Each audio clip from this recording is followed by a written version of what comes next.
Dios les bendiga, bienvenidos a esta nueva sesión donde estaremos abordando a partir del capítulo 33 del libro de Ezequiel. Y este momento del libro de Ezequiel, en este punto del libro de Ezequiel, lo que notamos es un cambio en la narrativa. Por eso esta sección de aquí en adelante se llama momento del cambio. Es decir, hay un cambio, hay una nueva forma de desarrollar la narrativa del libro de Ezequiel. Y el capítulo 33, pese a que no es exactamente la mitad del libro, sí podríamos decir que es la mitad, ¿sí?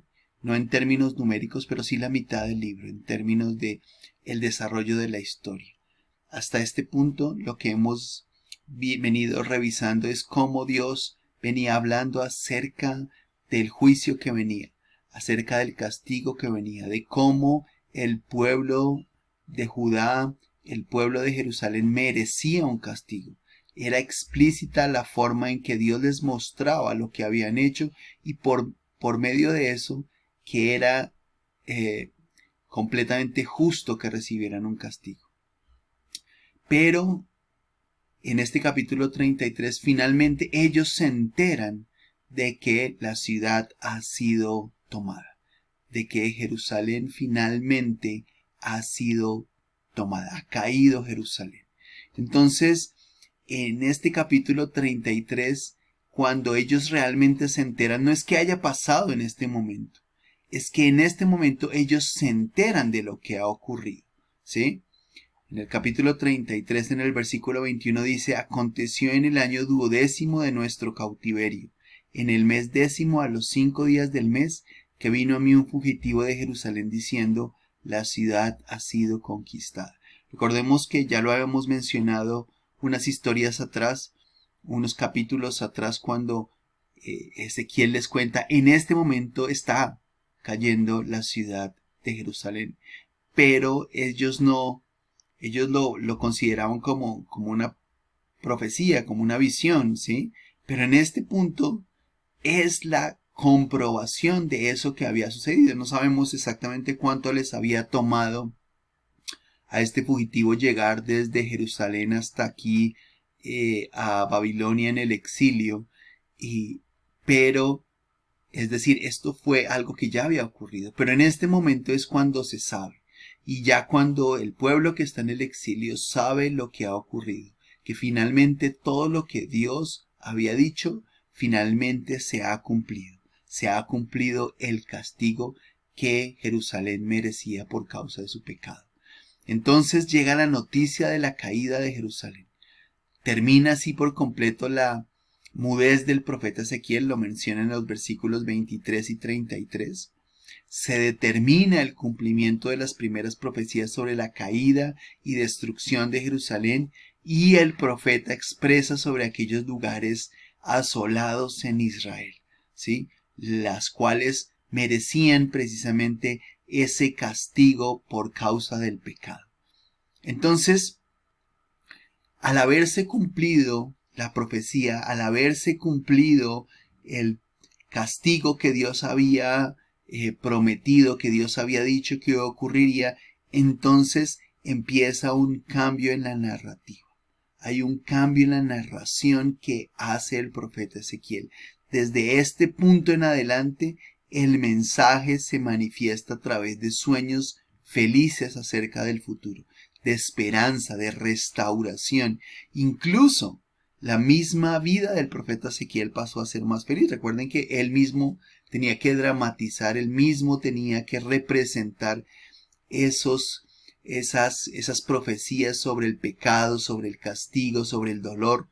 La misma muerte de la mujer del profeta Ezequiel, el amor de sus ojos, ¿sí? La luz de sus ojos, dice allí, había muerto como representación del dolor mismo de Dios por Jerusalén, ¿sí? Y ahora entonces la vida misma también cambia para él, porque viene un profeta, viene un momento, perdón, de esperanza para el pueblo que el profeta va a presentar.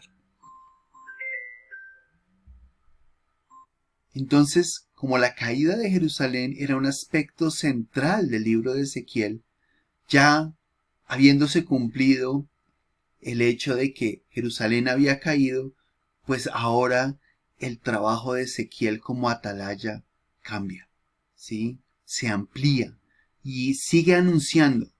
Y vamos a ver de aquí en adelante que siguen habiendo profecías todavía en contra de los profetas, en contra del monte Seir, en contra del pueblo, pero el tono cambia.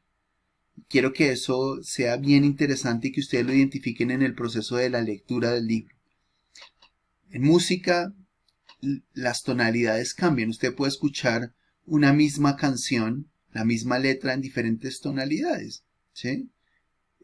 Y eso hace que la canción, a pesar de que es la misma letra, cambie, ¿sí? Cambie. Y es exactamente lo que quiero mostrarles aquí. Es decir, no espero que me digan, pero miren, si hay más profecías de destrucción aquí en adelante. Sí, es probable y se mencionan algunas pocas. Pero el tono cambia. Hay un tono ahora de esperanza para el pueblo. Y ese es un elemento relevante que se va a presentar aquí, de aquí en adelante en el libro de Ezequiel. Entonces, hay un segundo llamamiento a el profeta Ezequiel como atalaya, ¿sí? Y lo que vamos a notar en este capítulo 33 es que es un paralelo que refuerza y reafirma los capítulos 3 y 18, ¿sí? El capítulo 3 del versículo 16 al 21 y el capítulo 18. Le animo a que ponga una pausa en este momento en el video y vaya y haga la lectura del capítulo 3, del versículo 16 al 21 y del capítulo 18. Este paralelo que nos presenta en el capítulo 33 del 1 al 9, hablándonos de la responsabilidad del atalaya, ¿sí? De advertir, y ese hecho de que Dios no es justo, dicen ellos, pero Dios diciéndoles que es justo. Y hay pasajes que son casi que el mismo pasaje, ¿no? Vamos a encontrar, y ustedes van a encontrar versículos que son casi idénticos. En el capítulo 33 van a encontrar pedazos exactos donde Dios dice, por ejemplo, yo no quiero la muerte del impío. Y está exactamente igual en el capítulo 18, yo no quiero la muerte del que muere, sino que se arrepienta y viva. Esos elementos que están allí retomándose en este capítulo 33, lo que hacen es referencia a tres grandes aspectos que son importantes de resaltar. Número uno, la responsabilidad de amonestar o advertir al impío, al malo y al perverso, para que deje su camino. ¿Por qué? Porque Dios no quiere la muerte del que hace el mal. Dios no quiere la muerte del pecador. Dios no es como nosotros, que espera que el malo muera, ¿no? No es como nosotros, o como decía el profeta, el rey David en sus profecías también y en sus salmos, estréllalos contra la peña, ¿cierto? Espárcelos, cávalos por completo. No, ese no es lo que Dios realmente quiere. Dios no quiere la muerte del que hace mal. Dios no quiere que se pierda el impío, ¿sí? Y entonces por eso es necesario advertirle para que se arrepienta y se vuelva a Dios. Y el tercer aspecto que es relevante en este pasaje es la responsabilidad individual por el pecado, en términos de acciones y en términos de decisiones. Cada uno es responsable por su pecado, por sus acciones. Entonces, al finalizar el capítulo 33, se muestra que para los cautivos en Babilonia, ver y escuchar al profeta Ezequiel en cuanto a lo que dramatizaba y decía de parte de Dios, para ellos resultaba ser algo divertido, y lo vemos, ¿sí? Lea al finalizar el capítulo 33, nuevamente haga una pausa aquí y vuelva y revise, porque ellos solamente estaban interesados en lo material. Para ellos era como una dramatización, no estaban tomándoselo en serio. Pero ahora que esos mensajes y esas dramatizaciones se han cumplido y que ellos ven concretamente que ha sido verdad todo lo que Ezequiel les ha dicho, manifestado de una manera contundente en la destrucción de Jerusalén, entonces llegan precisamente a la convicción de que habían tenido un profeta entre ellos, que habían tenido un profeta, que había un profeta con ellos. Entonces es importante verlo desde esa perspectiva, ¿no? Y este capítulo 33 es un capítulo de cambio, de transición a una nuevo énfasis que va a hacer el libro de Ezequiel a partir de este momento.